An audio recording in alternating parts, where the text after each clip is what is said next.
비숑 프리제 짱아 2014년 5월 16일 대만에서 태어났습니다.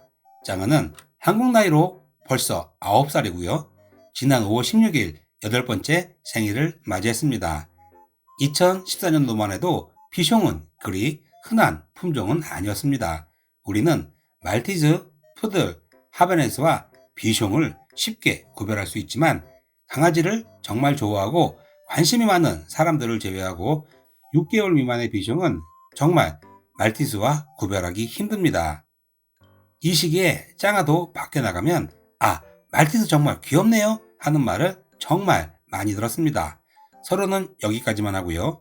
강아지 입양을 결정하셨다면 왜 비숑 프리제를 선택하셔야 하는지 그 이유에 대해 말씀드리도록 하겠습니다. 이것은 전지적으로 암컷 짱아의 시점에서만 말씀드리겠습니다. 첫 번째, 비숑은 건강해. 비숑은 다른 소형견에 비해 확실히 건강합니다. 짱아처럼 면역력이 생기기 전 너무 어릴 때 비행기나 배를 타고 물을 건너온 비숑을 제외하고 비숑 프리제는 다른 소형견에 비해 확실히 건강합니다. 일본 사람들이 슬개골 탈구, 대퇴부 탈구, 백내장, 간질 등의 질병을 언급하시는데 이것은 소형견에서 자주 나타나는 질병이고 정형외과 전문 동물병원에 가봐도 비숑은 비교적 건강한 소형견입니다. 사회화 시기 때부터 산책과 운동을 꾸준히 시켜주시면 더 건강한 비숑이 됩니다.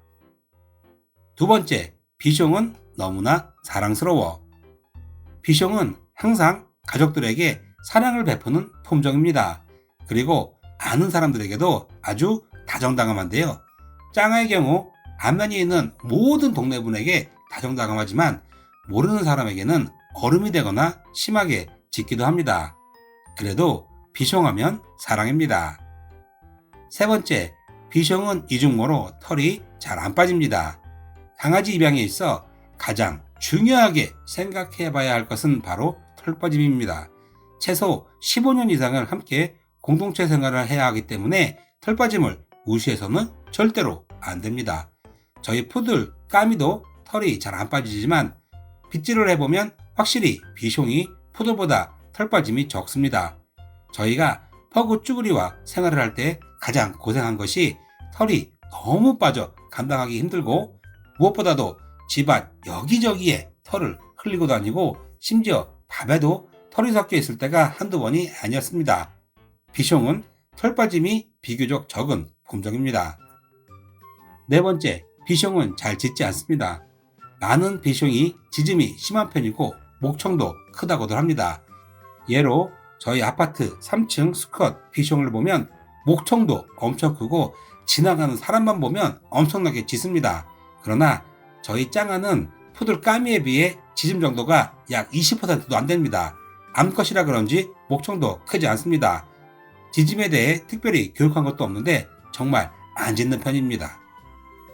다섯 번째, 비숑은 정말 훈련을 잘합니다. 저희 집에 한정된 이야기인데요. 푸들 까미와 비숑 짱아에게 훈련을 동시에 시키면 확실히 비숑이 습득력이 빠릅니다.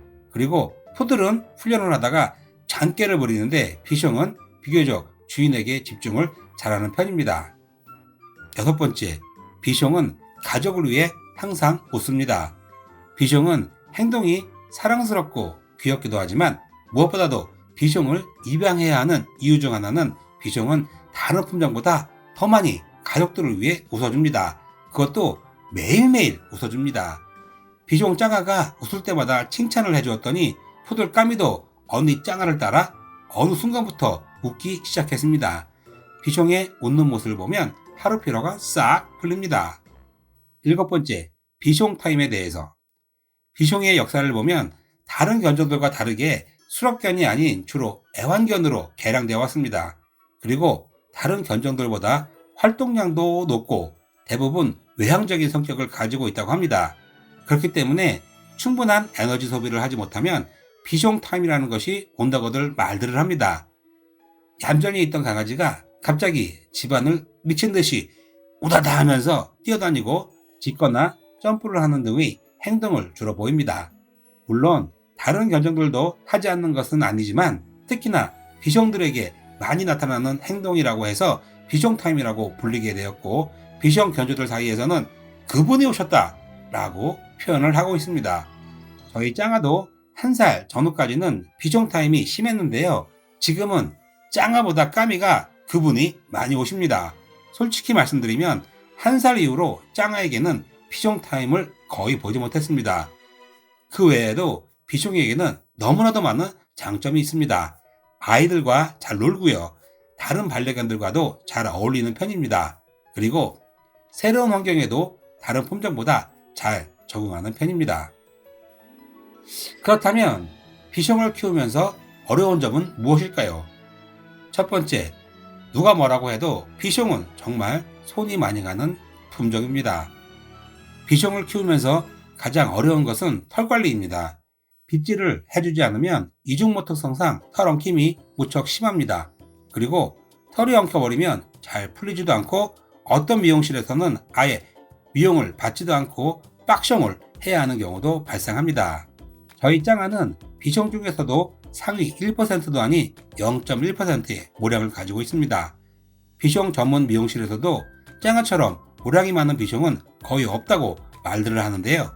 그러나 저희는 산책 후 가볍게 사사삭 빗질을 해주고 정기적인 빗질은 일주일에 2번 정도만 해줍니다. 두 번째, 침도 엄청나게 흘립니다. 털 관리도 힘들지만 저희 짱아는 침 흘림도 다른 소형견에 비해 엄청 심한 편입니다. 무엇보다도 비숑이 흰색이기 때문에 침을 흘리게 되면 입주변 밑으로 누렇게 변하게 됩니다. 세 번째, 눈물도 많이 흘립니다. 사료에서 화식으로 바꾸고 나서 많이 좋아졌지만 사료를 먹을 때 정말 하루 종일 눈물이 쭈루루 흘렀습니다. 눈물 냄새도 장난이 아니었습니다. 정말 침 흘리는 것과 눈물 흘리는 것은 잘 관리를 해주셔야 합니다. 네 번째, 선천적인 유전 질환이 있는 비숑들이 있습니다. 혈우병, 각막 위축증, 전신 떨림증, 백내장, 심장 기형병, 그리고 아토피입니다. 저희 짱아의 경우는 아토피 때문에 지금도 고생을 많이 하고 있는데요. 아토피는 특정 음식물을 먹거나 외부 접촉 등으로 발생되는 피부 알레르기 반응입니다. 저희 짱아처럼 환절기마다 고생하는 비숑이 있는 반면 1년 내내 아토피로 고생하는 비숑들도 많습니다. 다섯 번째, 비숑은 한번 꽂히면 끝장을 봐야 하는 성격입니다. 비숑 짱아와 생활하면서 고쳐주려고 했던 행동 중 하나가 바로 고집입니다. 저희 짱아는 푸들 까미에 비해서 고집이 센 편은 아닌데 한번 꽂히면 끝장을 봐야 합니다. 솔직히 비숑 타임보다 더 무섭습니다. 한번 꽂히면 1시간은 기본입니다. 줄 때까지 절대 포기를 하지 않습니다. 비숑 프리제는 다른 견종에 비해 슬픈 역사를 많이 가지고 있는 품종입니다. 테네리페 제도에서 귀엽다는 이유 하나만으로 유럽 선원들에 의해 끌려와 유럽에서 인기 견종이 되었고 프랑스 혁명, 세계 1차, 2차 대전을 거치면서 3번의 멸종위기에 놓이기도 합니다. 그리고 푸들을 대신해 사람들에게 매를 맞아가며 서커스에도 이용되었지만 푸들만큼 성과를 내지 못해 서커스에서도 퇴출되기도 했습니다. 그리고 인기가 많았으나 개체수가 너무 적었던 관계로 아주 오랜 옛날부터 다른 개 견종보다 근친교배가 많아 유전병도 많았던 품종입니다. 아픔이 많았던 비숑 프리제, 이젠 우리에게 많은 사랑을 받을 시간입니다. 비숑 프리제는 사랑입니다. 지금까지 짱아 까미 아빠였습니다. 감사합니다.